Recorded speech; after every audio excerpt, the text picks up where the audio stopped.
Sa kulungan ng bagsak ng isang technician na kinikilan daw ang isang negosyante para hindi ipakalat sa internet ang kanyang maseselang video. Balita hati ni John Consulta, exclusive. NBI kami.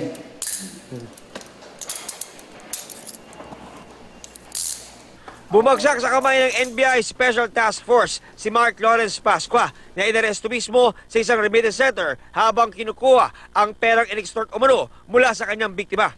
Ang biktima, isang negosyanteng nagsumbong sa NBI. Kinuha umano ni Pascua na isang technician ang kanyang files kasama ang matagal na masiselang video nang ipinagawa niya ang kanyang personal computer sa bahay. Nakita ko sa lalim ng gamisa ko. Sabi ko, anong ginagawa mo diyan? Nahanap ko yung cellphone ko, nahulog.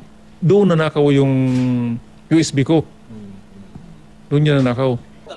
Pero nagmistula raw siyang gatasan ng suspect mula nang makuha ang sensitibong file sa hard drive niya. Kada kinsenas at katapusan daw ay nanghihingi ng pera upang hindi ikalat sa internet ang kanilang videos. Nagpapahulog si Pascua ng 10,000 piso. Ang masaklap, sa tuwing nagmimintis ng padala, nag-upload daw sa internet ng isang sex video clip ang suspect at ipinapadala pa sa Facebook friends ng anak at apo ng 72 taong gulang na biktima. Yan ang trauma. Trauma talaga. Trauma talaga.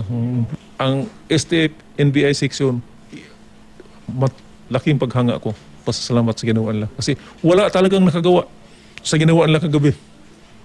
Wala nakagawa. Sa dami namin nilapitan. Ang government office, sila lang nakagawa.